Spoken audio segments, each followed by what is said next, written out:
So if you just want to write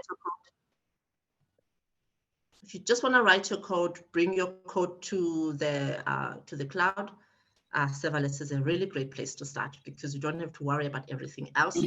A lot of the services on serverless are managed, which means AWS takes care of all the underlying infrastructure that supports them. So you don't have to worry about that either. The service that we're going to focus on today, the simple notification service, it's a very flexible service. You can do quite a lot on it, but Rosius is going to expand on that today, and the demo is going to show you actually how to get started using just SNS. And yeah, I hope you enjoy it, and Rosius, I will let you get going with that.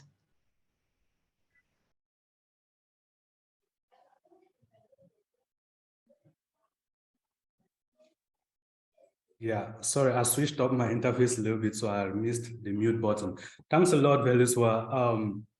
Just to reiterate upon what Veliswa has said,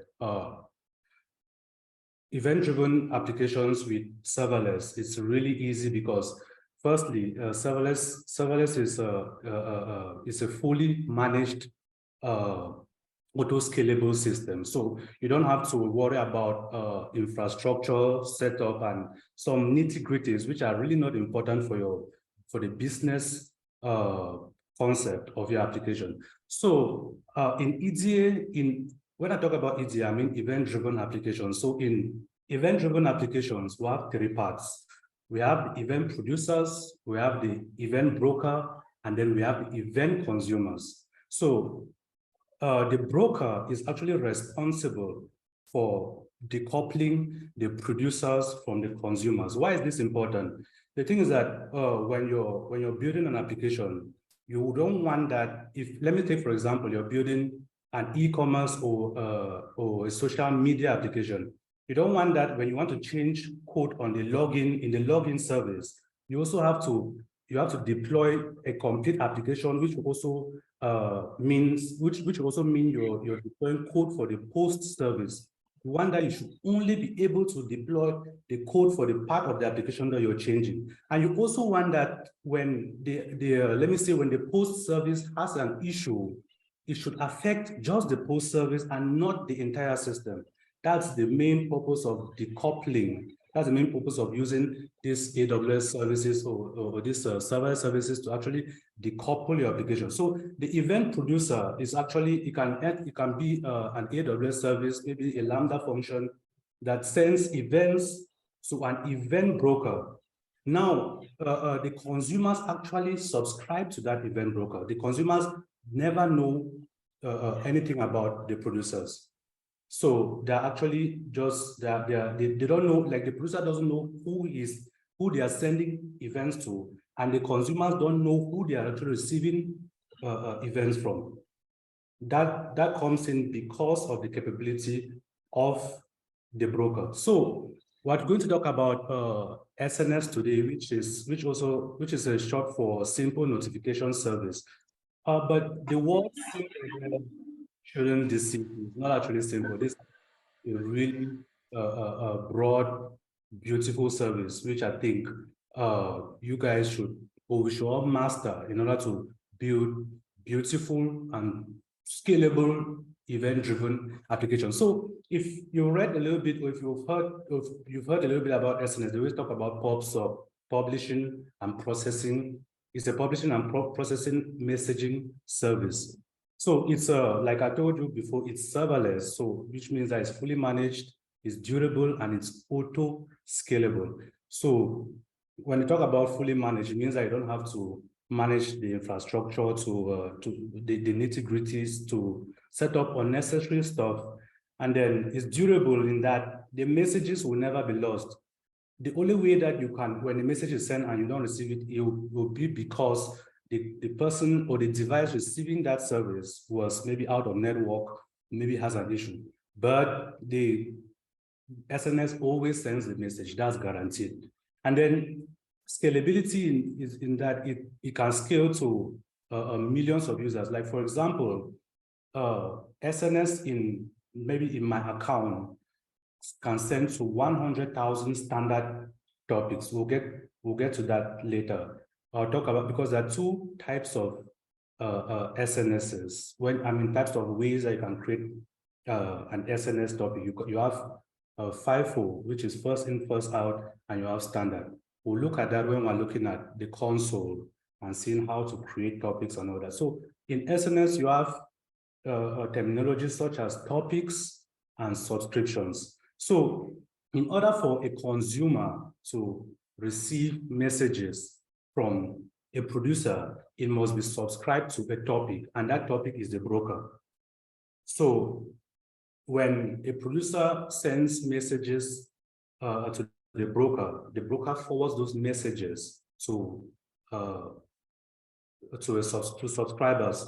So those subscribers actually, those are like devices or maybe an AWS service that subscribes to the broker, which is a topic.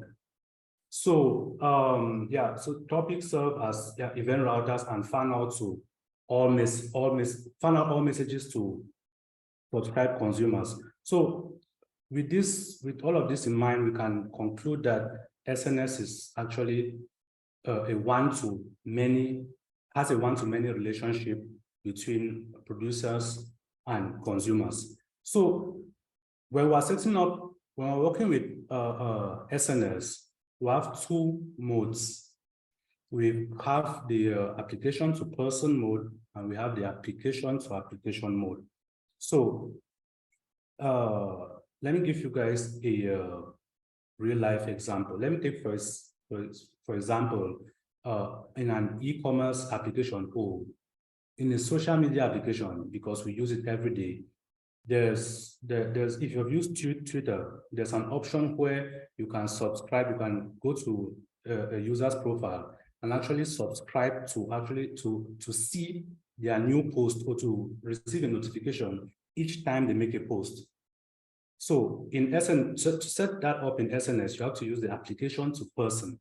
So the application to person actually sends messages. You can send push notifications, SMSs, text messages, either to direct device subscriptions, or you can put those on a device's endpoint URL, and then it just sends them. So if you're building an application where you want to send a message to multiple users or multiple devices on a network, and then you use the application to person SNS mode. And then now there's the application to application mode, where you want to send an SNS message to, let me say, a SaaS application or another AWS application or another AWS service. Let me just go ahead and illustrate this, right? So let me say,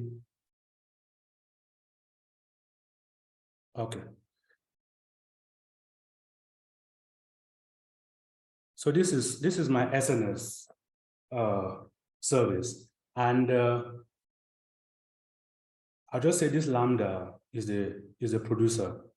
So I'll rename it to producer, and then I want to send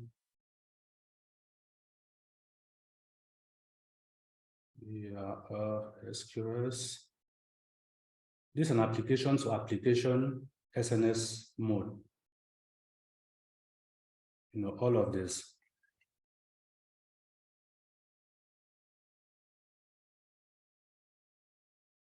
Yeah, that and this.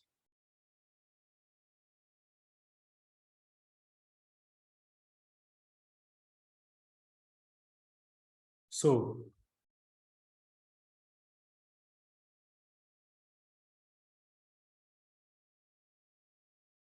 let me change this. So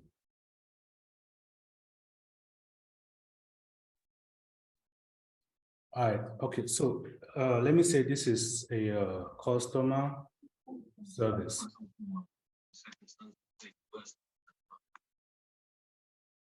So in this customer service, you want to send, let me say, a message to another application, let me say, to another service, let me say the the ordering service or the delivery service. Maybe you want to get all the deliveries for a particular customer. So you send when you send the event through SNS, it actually delivers that event to the subscribed AWS service. It might contain Lambda functions alongside other AWS services, or it might be an SQS, or it might be a step function. So the question that you might ask in this scenario is, why don't we just take off this SNS and actually, why don't we just take this off and then send the messages from this customer service? And that's actually a good question, because this can be done. But now the problem is that you're not building an asynchronous application again. It's no more event-driven and it's tightly coupled.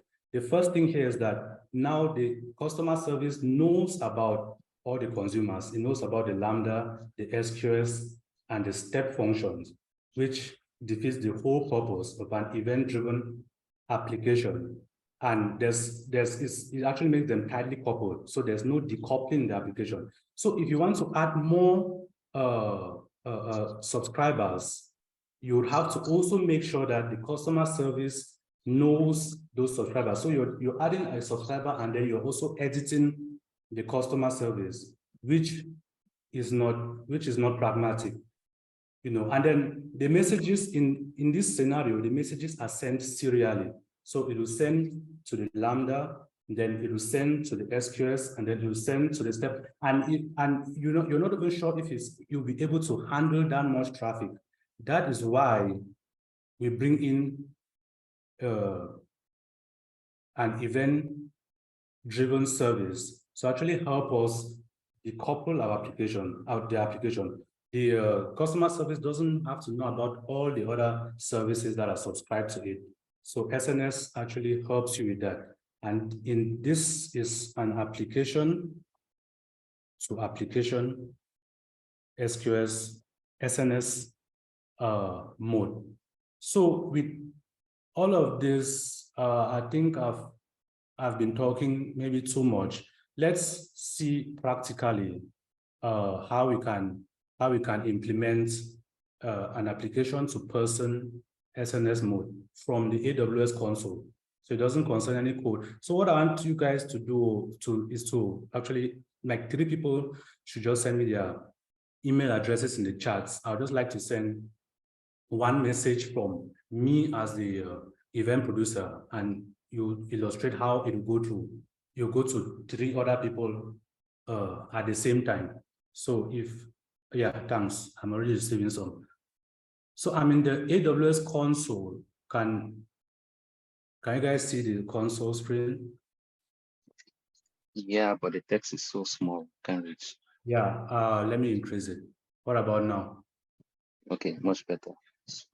Yeah, so the first thing about it is that you just have to go to the search bar and maybe type in, go to the search bar and type in SNS. And then you select simple notification service.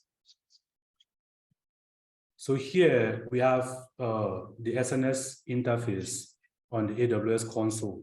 So the first thing that I want to do here is I want to create a topic. So I'll go to topics and then I'll click on create topic. I think it's small. Let me increase it. Okay, so here we have the type of topic. So we have first in, first out, and we have standard. I always like going for standard because most times I send my, I work with SNS. I subscribe to SNS using Lambda. With FIFO, you cannot do that. You can only subscribe to your SNS topic using SQS, and that's limiting for me. So I always like the standard SNS mode. So I'll go ahead and select it. Why am I not selecting it? Okay, so, and then for a topic, I'll just give a topic like AWS user group. That's for the name, and then I'll say AWS user group here in all caps. It's not I mean, that's just me choosing it. You can choose whatever name you like. And then for encryption. Sorry, Rosius, sorry to interrupt you. Please, can you make the text bigger? It's not at all legible. Again, yeah, that's better. Okay, this is better, right? Okay, thank you. Thanks a lot, Juan. So for these other fields, they're optional and I'll just bypass them. I'll not even want to look at them for now. And then I'll go ahead and create the topic.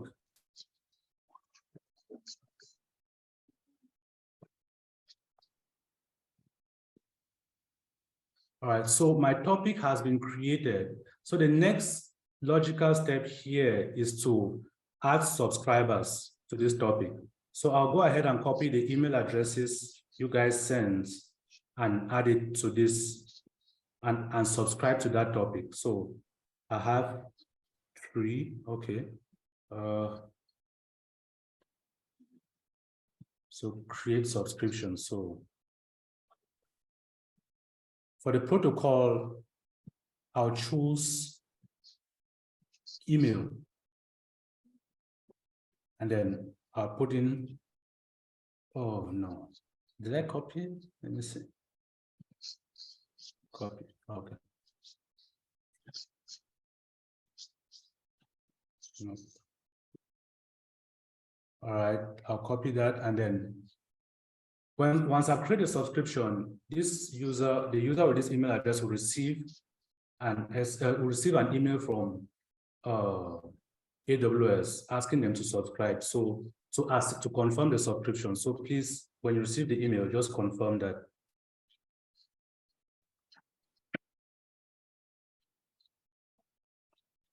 Okay, so the status is pending. I'll go ahead and create and add more. So check the status now. Yeah, 1 minute. I'll just confirm that. Okay. Yeah, so the status now is confirmed. So I'll go ahead and create another subscription.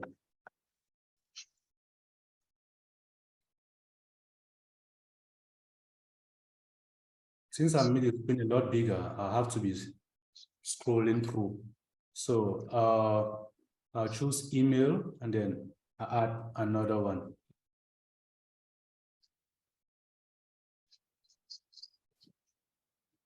And then I'll create the last one. I need just 3. You can create up to 12.8 million subscribers for a particular topic, for one topic. And then you can create up to 100,000 topics for each AWS account. So there's I have a question. I have a question concerning the subscribers. Yes.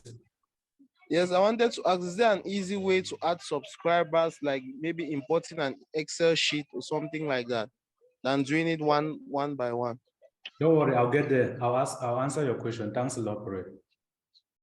And also, Rosius, I don't want to interrupt your flow, but when you're done with this particular demonstration, just give me a few seconds. There are a couple of questions on the chat that I would like to read out to you. Sure. Or I'll just give anyone the opportunity to ask some questions around SNS. Sorry, just a little precision as well.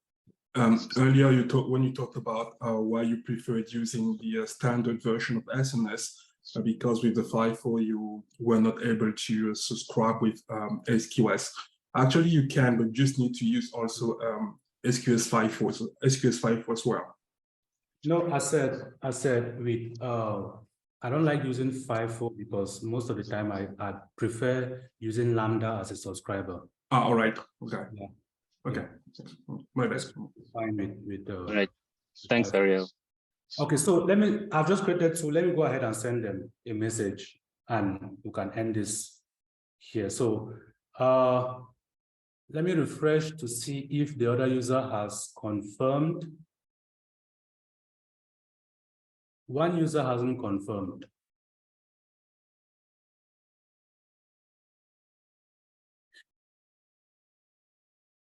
If you have received a subscription message from AWS, please confirm that so we can see it here, because if it's not confirmed, we will not be able to.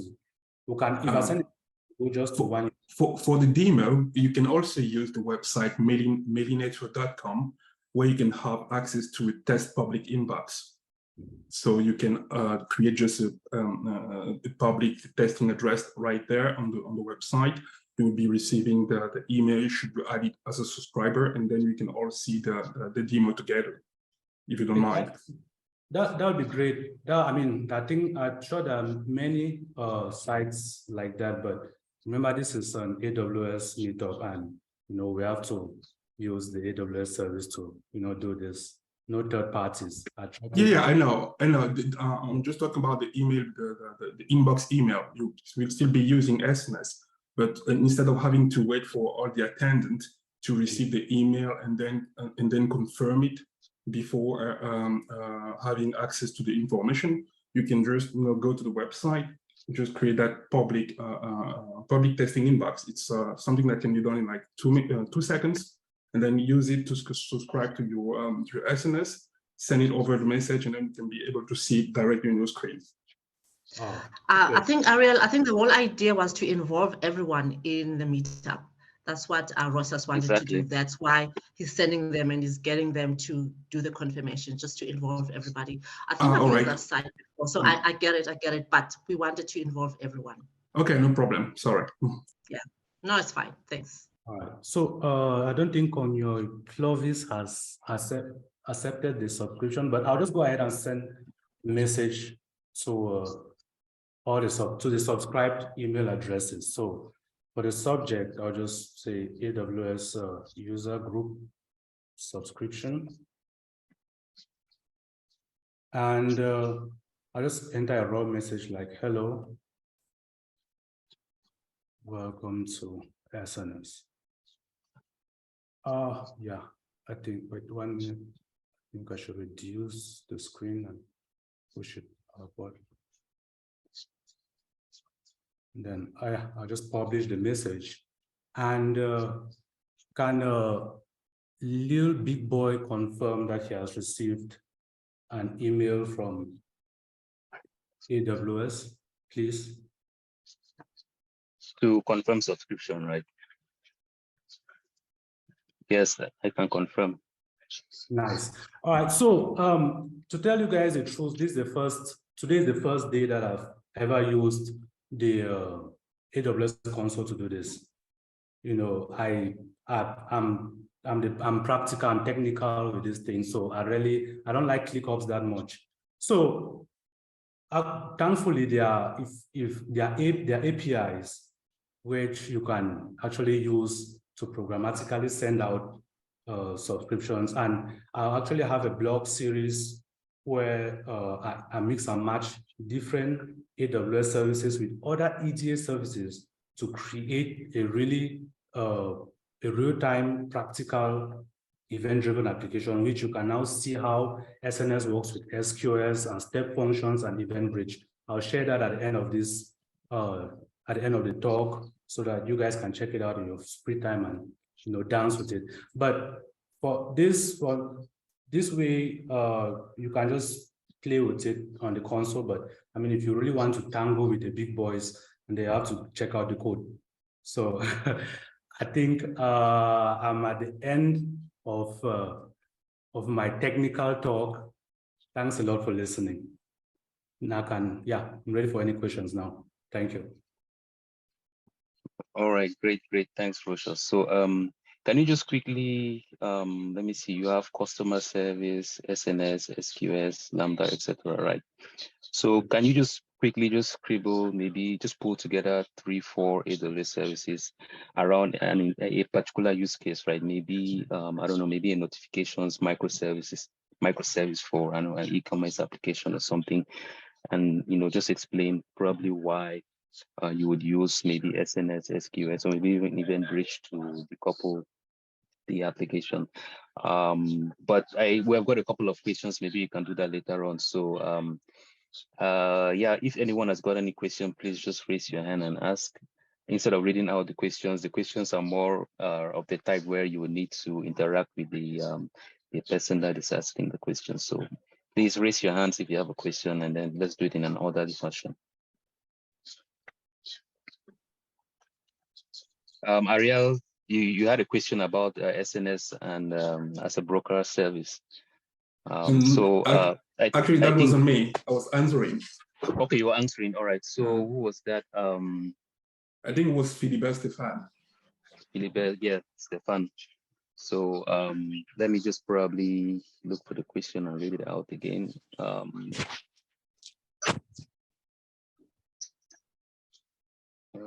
Okay. All right. Here's a question, Rosius. I am a little confused if SNS is used as a decoupling service or as a message broker, because I think as a message broker, we should consider SQS. So how is SNS considered as a broker? SNS topics are considered as a broker because you know, the main idea of from my understanding, the main idea of a broker is this guy that determines who receives a message that has been sent by a producer. And so if you're not subscribed to him, then you will not receive the message from a producer. So SQS is also, because SQS and SNS, they are both EDA services, and each of them have their use cases. SNS is specialized in fan-out. You know, if you want to send one message to a lot of subscribers or a lot of different devices, and then there's no way that you're using SQS. You use SNS to do that. SQS, on the other hand, has its own use cases and its own scenario where it's actually powerful. Like you want to regulate the amount of messages that are hitting a certain AWS service or being pulled by a certain service. Then you have to use SQS. But if you want to actually send one message to like, for example, they say you can send 12.8 million messages to one subscribe to a topic. So that topic is a broker, and the 12.8 devices are actually subscribed to this topic, which will receive, this topic will send messages to 12.8 million devices that are subscribed to it. I don't know if I've answered your question well, but the entire scenario is you just have to know when to use which. Both of them are. I also like the push versus pull description as well, because with an SNS you're pushing, with a SQS you're always pulling from it. So again, it depends on your use case. So it's those two differences as well. And also with SNS you don't have any buffering capacity. It's always like in find forget mode. Whereas with SQS you can bufferize your different messages and manage a tempo through which the consumers will be accessing them. Yeah. Great. Right. Yeah. Great. So there is another question from Charles Allison. So Charles, if your mic is working, you can ask your questions.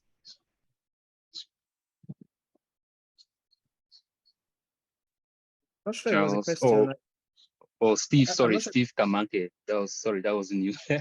I realized that you're actually answering to, yeah, so that should be Steve Kamanke, if I'm pronouncing it correctly. Thank you. Not sure if you guys hear me. By the way, very nice presentation. Well, I was just curious because like really in the early days of my journey with AWS, so I don't know if like just let me know if my question doesn't make sense. So I was wondering, like, can you subscribe, like let's say you've set up a subscriber in one region, is it possible that it can consume events published in a separate region? Like I guess my question is this EDA architecture, does it span across multiple regions? Yeah, that's pretty much my question. Okay, Veliswa, will you take that one, or let me take it? I'd say standard usually is everything residing in one region. So without going and checking and double checking, I would say no. Usually you need to have all your services that are working together residing in one region, but we can always verify. But standard, we normally have to have everything in one region. Okay, all right. Thank you.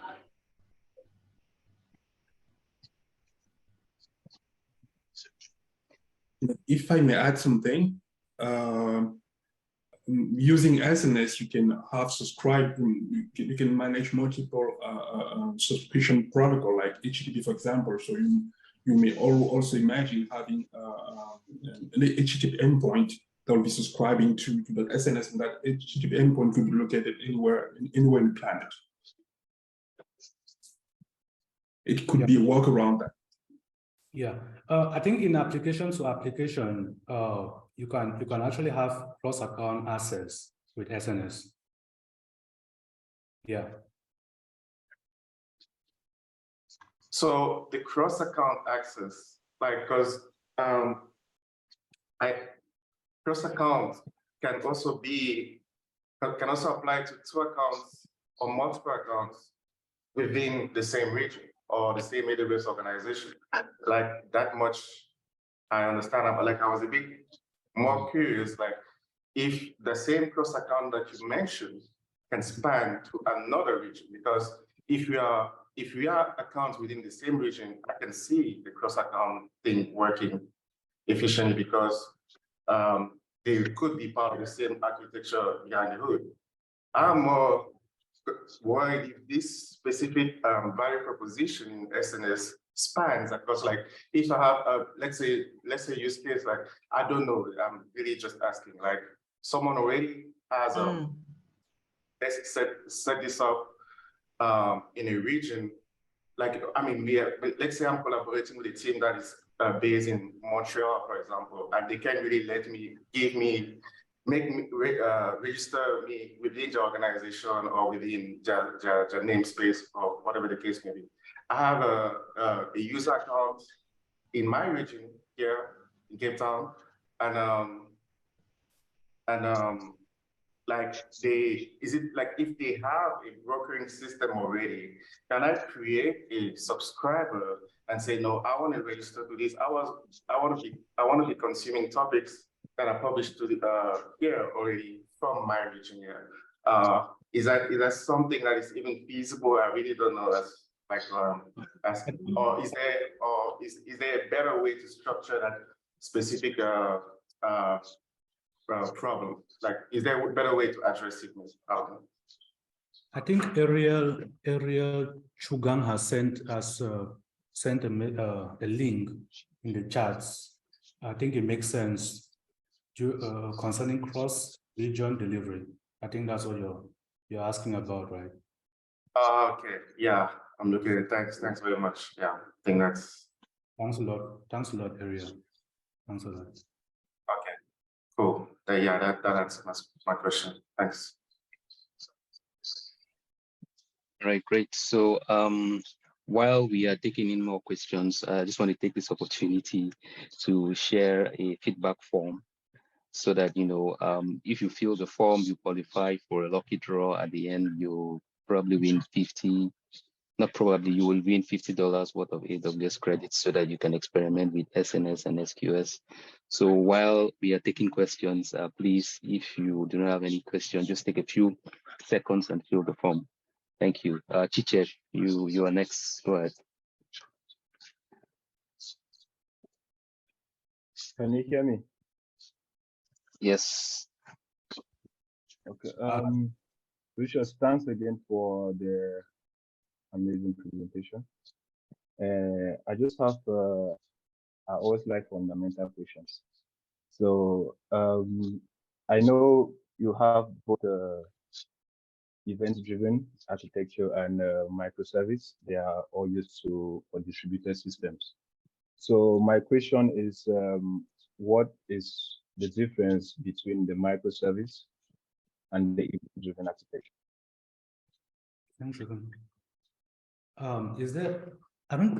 Is there actually a difference? Because well, when I hear about event-driven applications, right? I think about asynchronism. I think about microservices. I think about distributed applications. I think about serverless applications. So I just think they fall under the same, they're just in the same block, but we use different names to, talk about them. But microservices and serverless are all EDAs. Yeah, because you can't implement event-driven if you're not working with microservices. Yeah. So they kind of work together. Yeah. And also, I think it would be even best to just think of event-driven architectures, not application, because that's the way these kind of systems are being built in order to try to decouple different components from the same system together as best as possible. And microservices is a pattern that can also help us achieve that. Yeah, yeah. Yeah.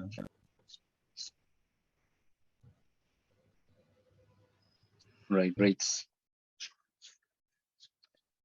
So something that I remember something that you told me, Veliswa, that serverless applications by default are event-driven, because one of the core tenets of the serverless application, especially when it comes to compute, is that if you are not using it, then you do not pay for anything. And what is going to cause a Lambda function to fire up is when there is eventually an event, right? Yes. So what is an event-driven architecture? One application built with an event-driven architecture, it means that when something happens, then another thing happens in the application. So if nothing is happening, then nothing's happening in the application, right? Yes. So if a producer sends a message, then the consumer receives a message. But if the producer doesn't send a message, then nothing happens in the application, right? Yeah, yeah. Right, awesome. So while we are waiting to take in more questions, I've just shared the link to the Google form. And I don't know, Veliswa, do you want to make your announcement right now, or we should wait till after everyone finishes I do the lucky draw before you do your announcement. I think we should do it after. What do you think? Yeah, I think do the lucky draw. I think finish that and then I'll do the announcement. All right, great. So in the meantime, Rosius, I just want to tell you, like, maybe to just quickly design something simple, some event-driven application. It could be something as simple as, I think someone asked if you could, what was something regarding multiple messages to SNS on the chat. But I wanted you to just quickly give it like some sort of challenge where a simple event-driven application, an object is dropped into an S3 bucket, and then that creates an event, and probably a Lambda function picks up that event, and then sends it to an SKS queue to buffer the event, and then a Lambda function can just read directly from the S3 event and then write to a DynamoDB table or something, or just send a notification, right? So something that you can quickly scribble out around I know you've worked on many e-commerce platforms before, so something that you can take home like a little challenge. Yeah, absolutely. I mean, you've already broken it down for me and made the work easy. So let me look for S3. Where's S3? Okay, we have buckets, but I don't know. Okay, let me say this is coming from a front-end application. And that front-end application is I like working with AppSync a lot. So we have AppSync as So one thing I just want to make mention.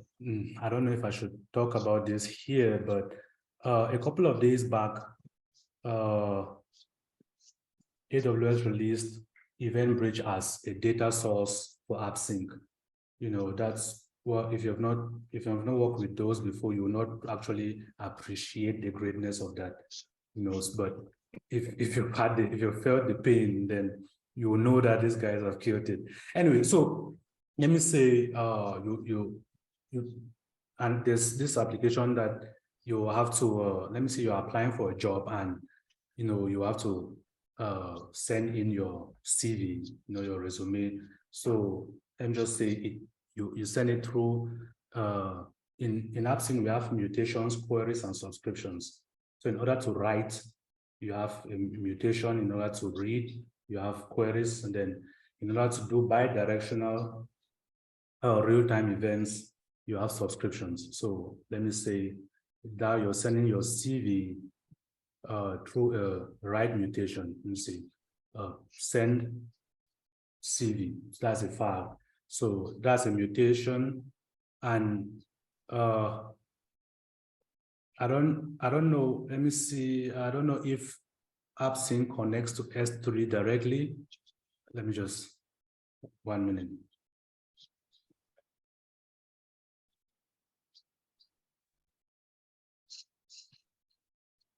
Because always choose, you can also upload and download S3 using, always choose direct service in implementations over custom code. Yeah, it's preferable to let those big engineers handle that than you writing the code yourself. You know, it saves you some headache. So I think this is possible. So I'll just go ahead and connect it. And then, all right, if this is a high throughput or high volume system where, let me say it's a job at Amazon, a very sweet position like the developer advocate position, and you're receiving, let me say 1 million CVs a day, then you definitely want to make sure that you don't overwhelm your services. So now, where do we actually put in the SQS? Is it before the S3 bucket, after the S3 bucket? All right, let's say you are receiving a lot of maybe notifications here. So what we have is you have AppSync receiving, maybe it's a voting system or something, right? So maybe you have AppSync that is going to send all the information to SQS, and maybe you have a function that needs to pull those messages and perform some business logic and then write that information to a DynamoDB table downstream. So so we can replace AppSync with SQS and then DynamoDB. Yeah, we'll actually replace S3 with SQS. Where is? I think I have SQS here. That's no. Yeah, in the middle. Okay. Yeah. Nice. So I like using Excalibur a lot. It's great. So yeah. So after a mutation, I mean, you're sending your votes, but since the votes are coming in high volume, you prefer a pull system. You know, you don't want a push system. You don't want to overwhelm your AWS services. You want to create a durable, scalable system.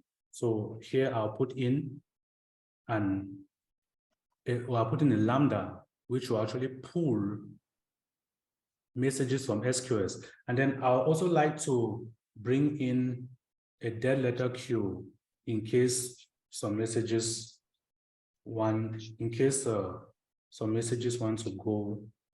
get missing. So I catch them. Everybody must be.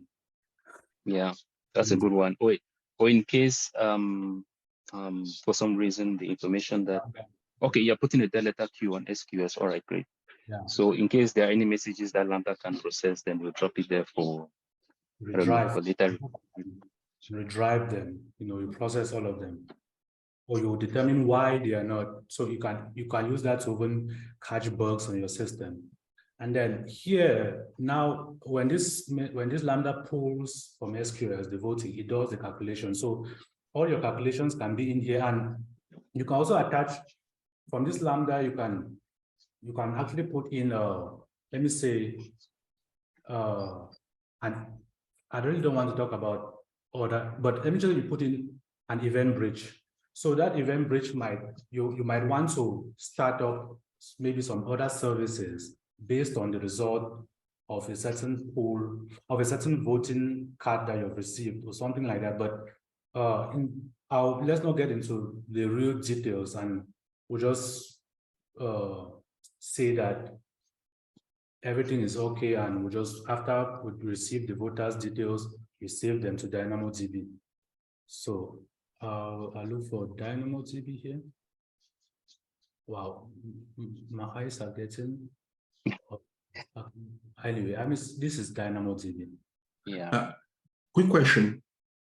Yes. While you're architecting this solution, one of the requirements was about handling a really high throughput of input data. So what made you choose, for example, SQS over, for example, using a Kinesis data stream? Over using? What made you choose, for example, using here SQS instead of Kinesis data stream? Instead of Kinesis data stream. Oh, let me answer that. Sorry, I actually watched the benchmark on Kinesis and something like SQS, and Kinesis is better if you are expecting a constant stream of data over a longer period, right? But for something that is just short-lived, right? SQS is going to be cheaper. So something like a voting application, I mean, people vote in a short time span, right? But if it's for something that is constantly streaming over a long period, Kinesis is more expensive in the short run, but over a period of maybe 2 weeks, it becomes cheaper than SQS, SNS combination of applications. Yeah. So typically, when you're looking at just, I don't know, maybe short-term voting applications, they'll always prefer SQS over Kinesis. All right, thank you. And anytime I think about Kinesis, I think about streaming. So if I'm not ready to stream data, then I'll not bring in Kinesis into the scenario. But I mean, every project has its, So yeah. So this, let me show you guys. Sorry.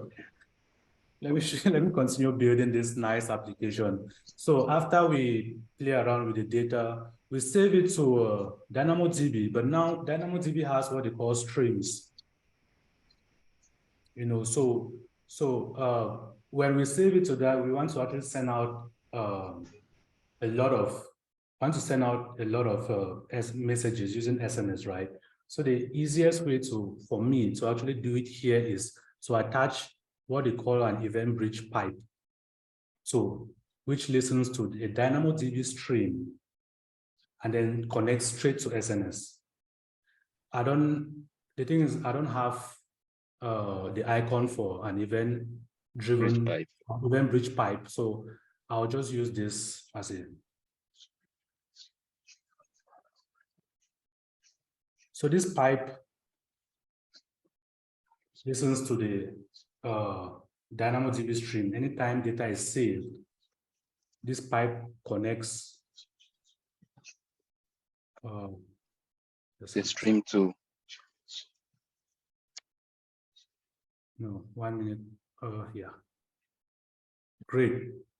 So this is it. So each time we save data, the pipe connects the stream, takes the data from the DynamoDB stream and pushes it to SNS. That's a direct service integration, no extra code. I always try to take off the lambdas. And so that I don't have to write custom code, because code is liability. When you write those, you have to write unit tests around it, integration test, and then you do an end-to-end. That's a lot of work, for something which you could just use a direct service integration to merge them. So from this, all the subscribers, all the devices subscribed to the SNS topic will receive a notification that a new vote has been added to the system. So this is how I handle maybe a voting system, something of that sort. Okay, thanks, Rosius. Yeah, if I had to do this, I wouldn't even think about event bridge, but event bridge pipes is something that was announced recently. So this might be a good opportunity for me to try it out. So anyway, let me just quickly, I think we've got a couple of people that have filled the another question? So, if you still have time. Okay, sure. For Rosius, I just want, out of curiosity, just wanted to know if you already had any chance to test out App Composer since it was released, in order to make your life much more easier. I'm really curious about it because I haven't yet even had the chance to use it or even see it live. No, so what do you think about it? What's your first your first input, your first intake from that service? I started using, the first day it was mentioned. It had not gone, it wasn't GA yet. So I tried it out and I realized that the first thing about my first turn off, which I actually wrote about it was that it never had AppSync. You know, I don't like working with API gateway. I mean, I'm done building REST APIs, but why is that? Which is fine, which is great. Yeah, 1 minute. Okay.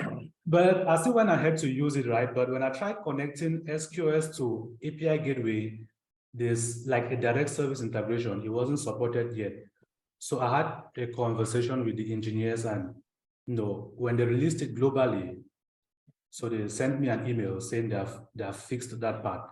But I think after I finished, and I mean it was quite fast when I finished and downloaded the code. What I also noticed was that the code for the infrastructure, the code for the IAC, my template.yaml file was really verbose. You had a lot of detail which gets a beginner confused.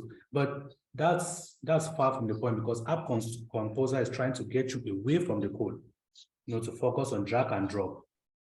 So going back to look at the code, because the one that when you want to edit the application, you go back to App Composer, you edit it, and then you redeploy, which I get the whole idea about it. The same like CDK. CDK doesn't want you writing serverless.yaml. It doesn't want you writing YAML. It wants you to use a high-level language to build your infrastructure, which is quite good. But it's not really like me. I like getting under and touching there, which that's just me. But for somebody else, they would like to do their drag and drop ClickUps, and then they get it up and running. App Composer is really great. I just enjoy drag and drop because I've used drag and drop with step functions, and that it was just mind blowing. So adding that to App Composer is just something else. I would really like you guys to try it out and give your honest feedbacks on Twitter, tag in the App Composer team, and I think they'll like it, they'll enjoy it a lot. I think they'll give you some money or some. I'm just playing. Anyway. All right. Well, anyway, once I get time, I'll make sure to try it out. Try it out. Yeah. All right, great. If you're familiar with AWS SAM, then or CDK, then you would appreciate some of the code that I'm going to spit out. It's verbose, but I mean it's an opportunity for you to understand exactly why they are using those patterns that they use. Yeah. Okay, great. So just you can see the lucky wheel that I'm going to use to just let me know if you can see my screen. Yep. All right, great. So it's simple. It's a simple please, game. You may remove my name from the draw, because I do have already created as per my job. So I would rather have someone else get the chance to have it. All right, no issues. No issues. So our first winner is Steve Kamanke. Congratulations. Let me just pull out his name, and then our next winner is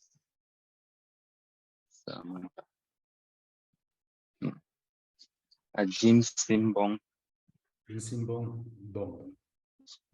Ajim. Okay, yeah, Ajim. Yeah, I know this is. He won last time. Some people are just lucky. And our final winner is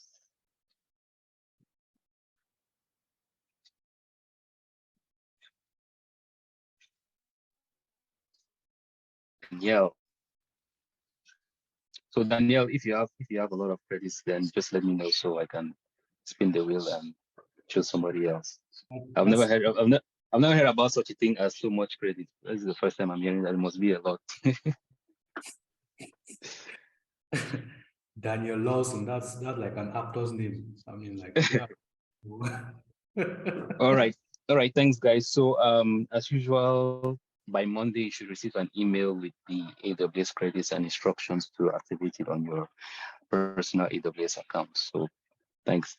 Yeah, so Veliswa, yep, we are ready for your exciting announcement. Great. Thanks, Juan.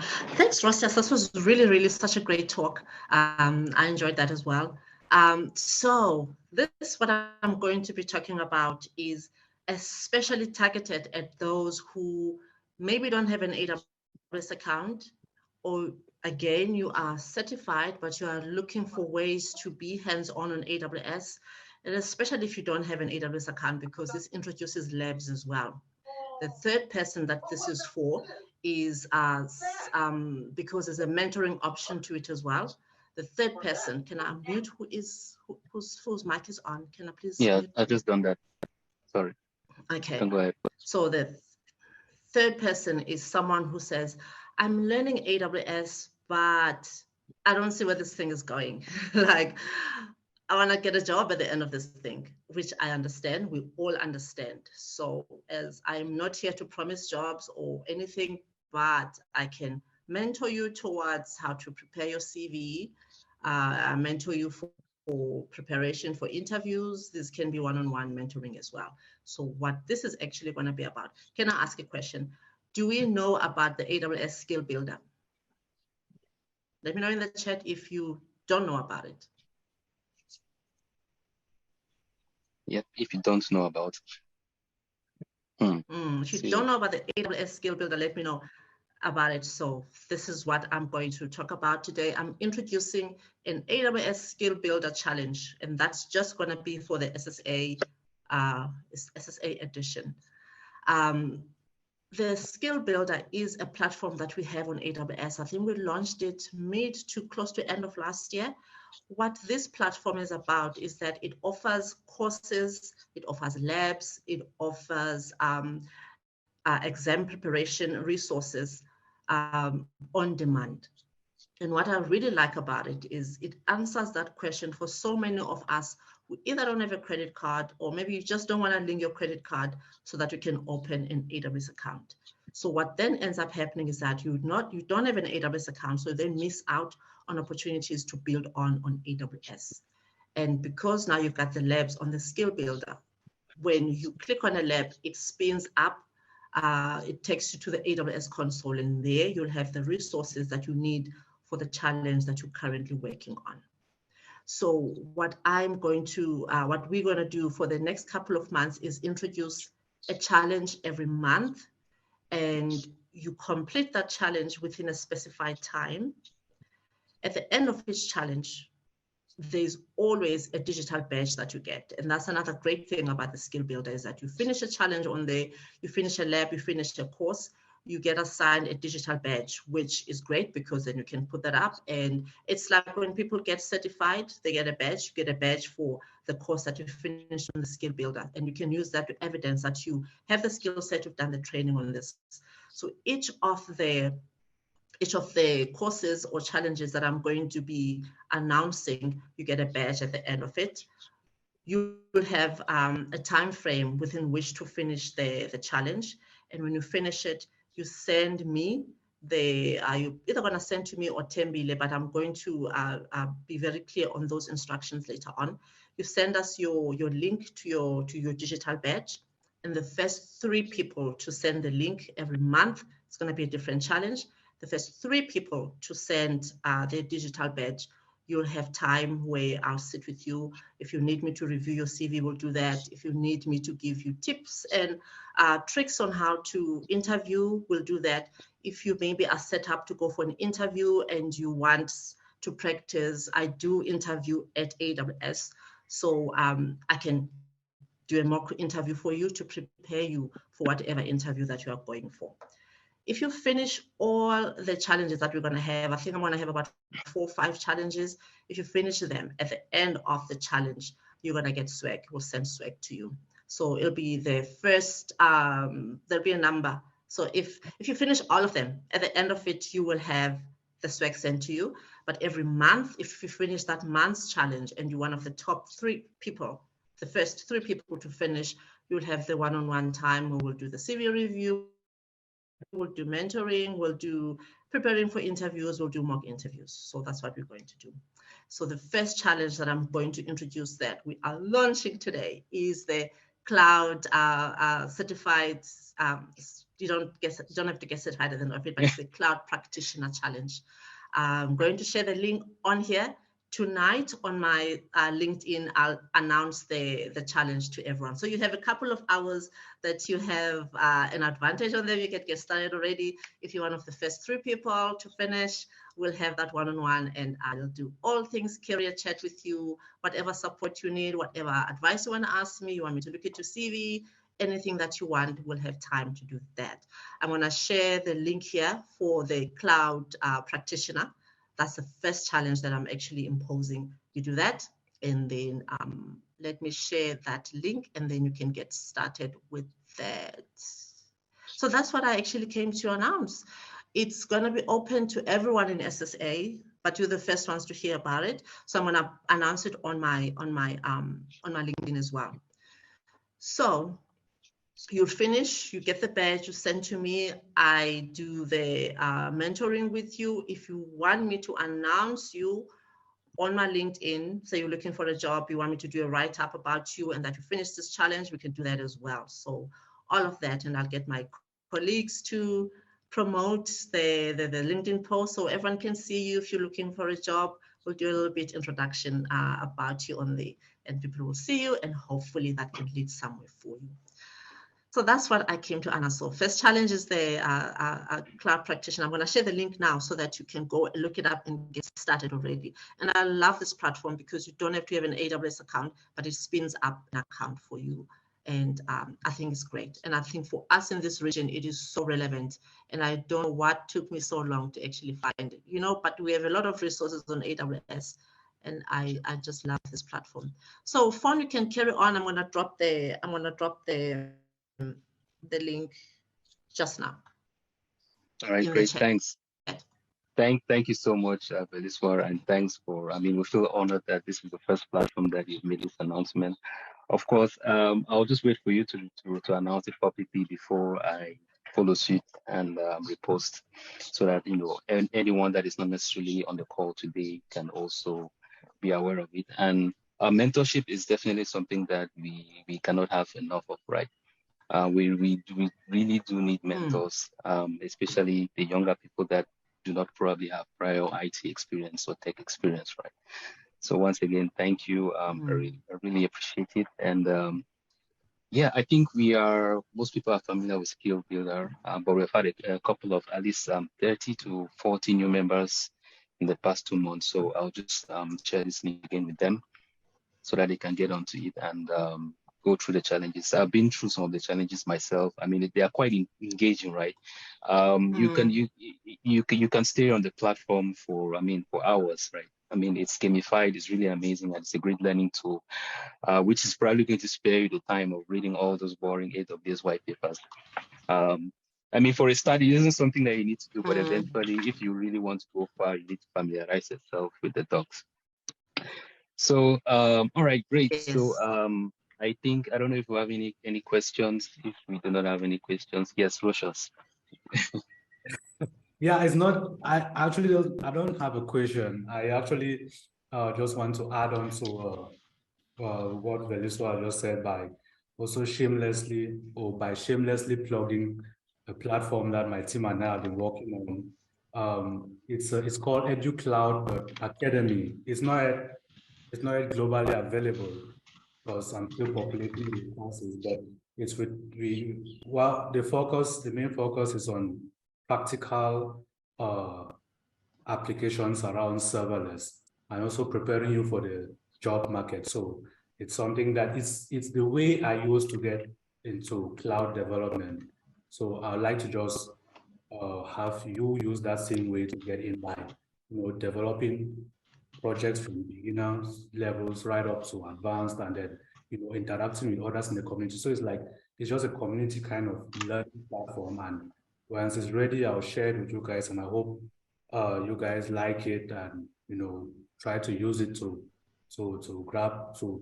study and, grab jobs, and let's all become cloud engineers and maybe get into AWS and make life better.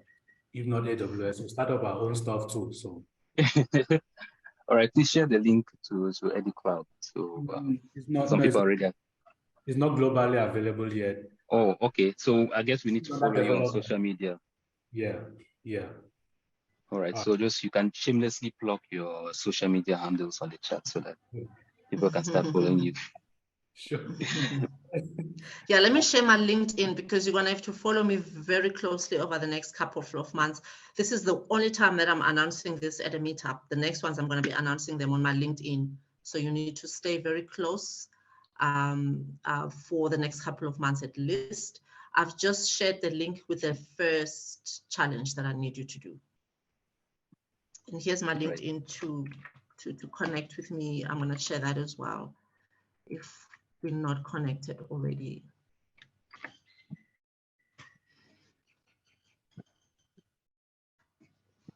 Right, thanks, Veliswa.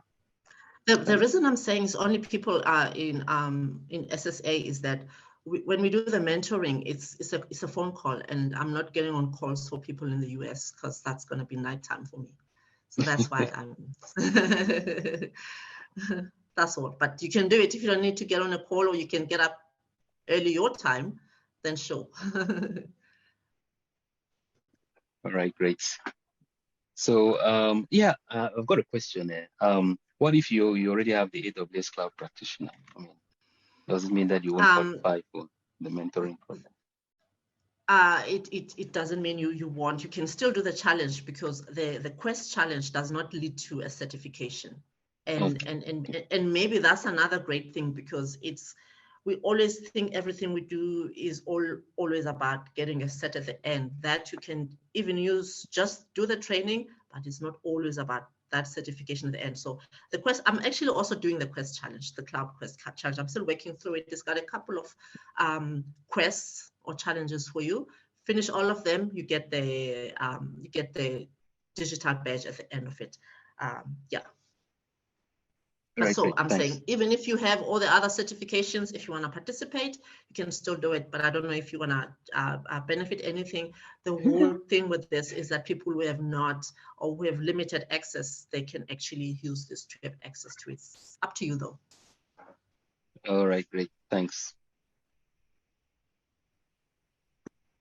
Okay, so I think we can wrap up today. We had 1 hour 30 minutes, and we are right on time, just 5 minutes before we reach our end of this meetup. So thanks everyone for those who could make it, and please do reach out to Veliswa. Some of us have we reach out frequently to her. She's a great resource. Please do not overwhelm her with obvious questions, but her taking up the time to provide this this mentorship, it's something that, I mean, we have come to expect from her. So thanks again, Veliswa. And I hope you guys, you know, learned 1 or 2 things from this meetup. But if you really want to know how to architect event-driven applications, social media apps, e-commerce, and that sort of stuff, Rosius, he always blogs about, you know, simple to fairly complex event-driven applications. So just have a look at his social media handles and his blog posts, and you're going to learn a lot. So yeah, I think that's goodbye from us. Thanks again, Veliswa. Thanks everyone. Thanks, Rosius, for the presentation, and Ariel for chipping in to provide more context to some of the questions that were asked. And hope you guys enjoy the rest of the weekend. Thanks, everybody. Bye-bye. All right. Thanks, everyone. It was really nice meeting so many people from the AWS community in Africa. Yeah, so sure. great to meet you, Ariel. Our community is growing bigger and bigger every year, and we're just waiting for US. What's that? AF West 1, Africa West 1. Yeah. Africa West 1. You think that's what it's going to be called? Okay. Yeah. They already have outposts. They have a local zone. I don't know why they're waiting to launch a region. So getting there. Nice to meet all of you. Okay. Thanks, bye-bye. everyone. Bye-bye. Bye.